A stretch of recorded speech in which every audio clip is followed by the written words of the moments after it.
Hello বন্ধুরা, good evening সবাইকে। আশা করছি সবাই ভালো আছো, সুস্থ আছো। আমরাও খুব ভালো আছি আর খুব খুশি। এ দেখো, খুশির কারণটা তো অবশ্যই বলবো, কিন্তু একটু পরে বলছি। তো রেডি হয়ে নিয়েছি, ব্যাগপত্র সব গোছানো হয়ে গেছে, আর এদিকে গাড়ি চলে এসেছে। আর এখন অবস্থাটা দেখো, হালকা হালকা বৃষ্টিও শুরু হয়ে গেছে। তার জন্য দুটো ছাতা নিয়ে নিলাম, যদি বৃষ্টি পড়ে রাস্তায়, দুটো ছাতা লাগবে তার জন্য।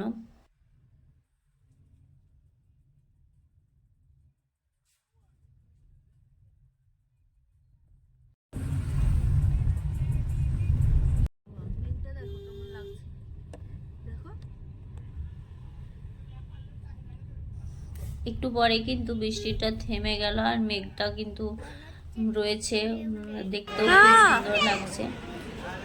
তো এবার বলি, আমরা কোথায় যাচ্ছি? আমরা বাড়ি ছুটিতে যাচ্ছি, গ্রামের বাড়ি। আজ 5 মাস হয়ে গেল, পুজোর সময় গিয়েছিলাম বাড়িতে, আবার এতদিন পর বাড়ি যাচ্ছি। স্টেশনেও পৌঁছে গেছি, আর এটা হচ্ছে সেই জম্মু স্টেশন।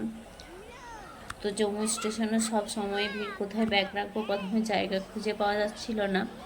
তারপর একটা জায়গা পিছনের দিকে করে বসলাম, আর তারপর আর ভিডিও করা হয়নি। ট্রেনে চেপে সিটটাও আমাদের কনফার্ম ছিল না, আর এসিতে ছিল একটা সিটের মধ্যে 3 জন, কখনো এখানে কখনো ওখানে করে কাটিয়েছি। এরকম হবে কিন্তু আমরা কোনোদিনও ভাবিনি। অনেক আগে টিকিট করা হয়েছিল, আর এসিতেই করা হয়েছিল, ভেবেছিলাম কনফার্ম হয়ে যাবে, কিন্তু কনফার্ম হয়নি। কি আর করার, সেটা ভাগ্য। তো ট্রেনে দেখো প্রচুর ভিড়, প্রত্যেকটা সিটেই ভর্তি আছে। আর আমাদের এই লাইনটা তো পুরো আর এসি দুজন দুজন করেই আছে, তো তাও এরকম ভাবে যেতে হবে, কি আর করব। তারপর 3 দিনের জার্নি শেষ করে আমরা যখন ট্রেন থেকে নামলাম, তখন কিন্তু রাত্রি 8:30 মতো বাজে। আমাদের নামার কথা ছিল দুপুর 12টায়। ট্রেনগুলো সব ট্রেনই লেট চলছে, 8 ঘন্টা 10 ঘন্টা করে লেট। আমাদের ট্রেনটা কিন্তু প্রায় 8 ঘন্টায় লেট। দুপুর 12টায় নামার কথা ছিল, আমরা তেরে নামলাম 8:30টার সময়।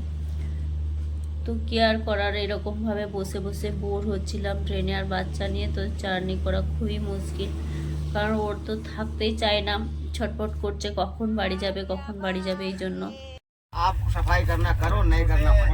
আর একটা কথা বলতে ভুলে গেছিলাম, ট্রেনের খাবার দাবার কীরকম।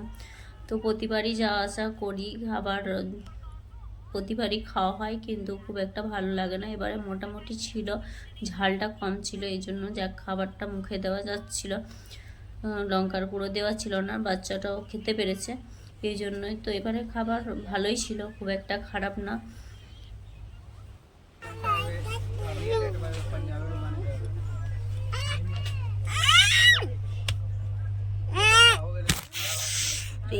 ওইখানে আমাদেরকে নিয়ে যাওয়ার জন্য গাড়ি কিন্তু এসে গেছে বাড়ি থেকে।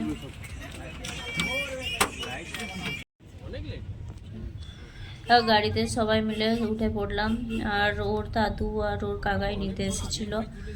তো দাদুর কোলে চেপেই বসে আছে, আর ও তো খুব খুশি। আর বাড়িতে গিয়ে সবাইকে দেখাবো, শ্বশুর বাড়ির ব্লগও দেবো। আশা করি তোমাদের খুব ভালো লাগবে, অনেক সুন্দর সুন্দর ব্লগ দেওয়ার চেষ্টা করব।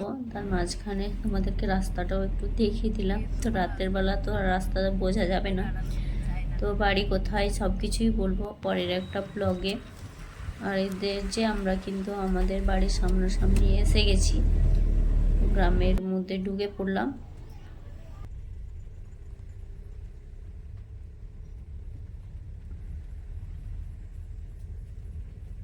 আর অনেকদিন পর বাড়ি আসা হচ্ছে বলে আমরাও যেরকম খুশি, বাড়ির সবাই কিন্তু খুব খুশি। সবাই রাস্তার এখানে চলে এসেছে নিতে।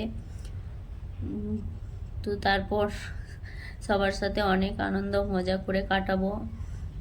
কতদিনের ছুটিতে আসলাম সেগুলোও পরে বলবো। আজকে অনেক হায়রান, আজকে আর ভিডিওটা বাড়াবো না। আজকের মতো এখানেই, টাটা, গুড নাইট। সবাই সুস্থ থেকো, ভালো থেকো। সবাই এসে গেছে আমাদের টিম। কিরে এই দাঁড়াতে বলছে।